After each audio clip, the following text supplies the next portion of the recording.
Une voix hante l'exil éternel. Une légende qui meurt dans l'oubli. Nous sommes en Kabylie, dans les années 30. Mohamed Kelouat commet l'irréparable. Il tombe amoureux. Fadma est son obsession. Mais Mohamed a deux défauts que la société traditionnelle ne pardonne pas.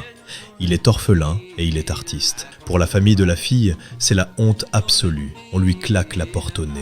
Ce rejet ne froisse pas seulement son ego, il massacre son âme. Il fuit d'abord vers Alger, la Casbah. Dans ce dédale de ruelles, il mène une double vie. Le jour, il se casse le dos comme docker sur les quais. La nuit, il change de peau. Il intègre l'orchestre du grand maître El Anka. C'est là qu'il affûte sa voix et transforme sa mélancolie en art. Mais Alger est encore trop proche des souvenirs.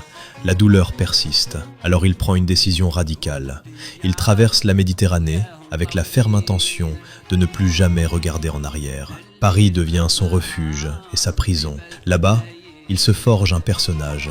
Cheikh El Hasnaoui, l'élégant. Costume croisé impeccable, cravate de soie, cheveux gominés, une apparence de dandy pour dissimuler une plaie ouverte qui ne cicatrise pas. Toute cette souffrance, il la déverse dans un chef-d'œuvre, La Maison Blanche. Ce n'est pas une simple mélodie, c'est une lettre d'adieu déchirante que des milliers d'exilés écoutent en boucle. En 1968, alors qu'il est une légende vivante, il commet l'impensable.